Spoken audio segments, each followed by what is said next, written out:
I cured my fear of rejection, and in today's video I'm going to be sharing with you a few knowledge bombs so that hopefully you're able to change the association that you have with rejection and fear. So let's just jump straight into it. Now, I'm no expert at this, I'll be straight up with you, but I've been through countless hours of therapy.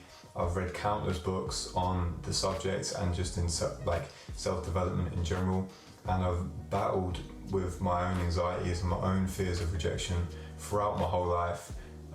And so I feel like I'm qualified in a way to be able to maybe guide you if you're a little bit further behind on your journey of dealing with fear and rejection. So hopefully you can take away a few different realizations from this video and apply them into your life so that you're able to change how you perceive your own rejection and fear. So the biggest thing that you can realize is that the feeling of fear is only temporary. So what I mean by this is the feeling that you feel when you're feeling afraid of doing something. That might be going and asking a girl out, that might be, even just reaching out to a friend or somebody to go and do something with you.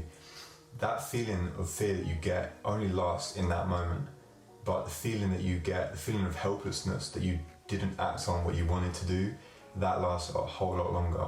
And so if you can change how you see the fear is being momentary, and once you push through that moment of being afraid, there's a whole world of possibilities and opportunities on the other side of that.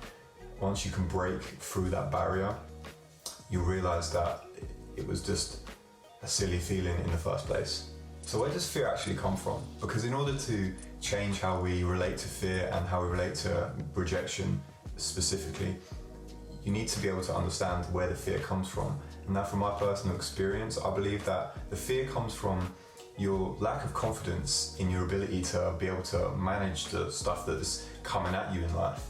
And so if you're afraid of going and asking a girl out or asking a boy out, whatever you want to do, if you're afraid of that, it stems from a lack of confidence in yourself, because you don't believe that you're confident enough to go and approach that person, go and speak to that person.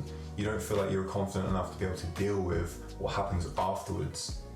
And so trying to get around that and realizing that you're perfectly capable of speaking to another human being, you need to do that internal work to be able to build that self-trust and that self-confidence up. Talking about self-trust, when you actually start to build that self-trust up, that's when you know that you can handle the shit that life throws at you. And so being able to walk up to somebody and speak to somebody and not be afraid of being rejected, or apply for that job that you want to apply for without being afraid of failing and being rejected, and that insecurity and the feelings of anxiety that come with that stems down to your level of self-trust. And so self-trust has to be worked on to be able to have any kind of chance of fighting your fear of rejection. If you knew at your deepest core that you were able to handle anything in your life, what would you have to be afraid of? And the answer is probably nothing, because if you knew that you were able to handle anything, what happens after you go and say hello to somebody? What happens after you apply for a job? What happens after if you make plans with somebody? You know that you can handle these things. You will not be so afraid of being rejected in the first place. Another way to take your own personal power back in any situation is to reframe the situation. So if you're worried about somebody rejecting you, you can reframe it as to think that they're the ones that are missing out. If they don't want to hang out with you, then they're not the right types of people that you want to be hanging out with anyways. Or if it's a girl that you're trying to speak to, if she's not that interested in you, then it wasn't meant to be in the first place, and you have to be all right with that. So now let's talk about some ways that you can overcome your fear of rejection. I know this sounds stupidly simple, but you literally just have to feel the fear and do it anyways. This is a great book. I'll leave a link down in the description if you want to check it out. But it's a great book that really helped me when I was trying to deal with my own insecurities and the fear of being rejected. You have to feel that fear and what it feels like, push through the other side and just do it anyways, because you're more than capable of doing it, believe me. Next, you have to try and push the boundaries of your comfort zone, because amazing possibilities lie at the edge of your comfort zone. And if you can just push through, who knows what's waiting for you on the other side of that. A really helpful thing that I found was being able to change my self-talk and become more aware of my self-talk. And so what self-talk is that internal monologue inside of your mind. You have to become more aware of what it's saying to you in the situations when you're being afraid of being rejected. So in other words, rather than saying, they're just going to reject me, they're not going to like me, so I'm not going to bother, you could just say to yourself, I can handle this. I've got this. I know I can do this. That's so much more powerful, being able to encourage yourself when you're in the moment.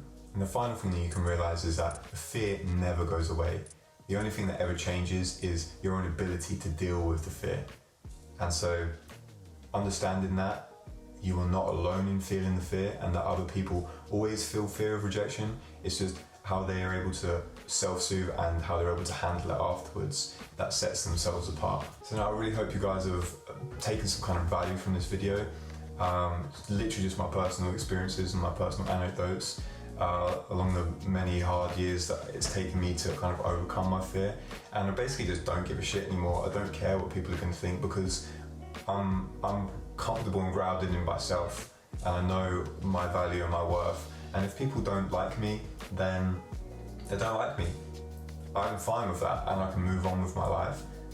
And this is like the kind of power that I've been able to take back for myself by not giving a shit, really. So if you could try and do that a little bit more, I know it sounds hard, it sounds easy, and it's harder than it sounds to actually do that in real life.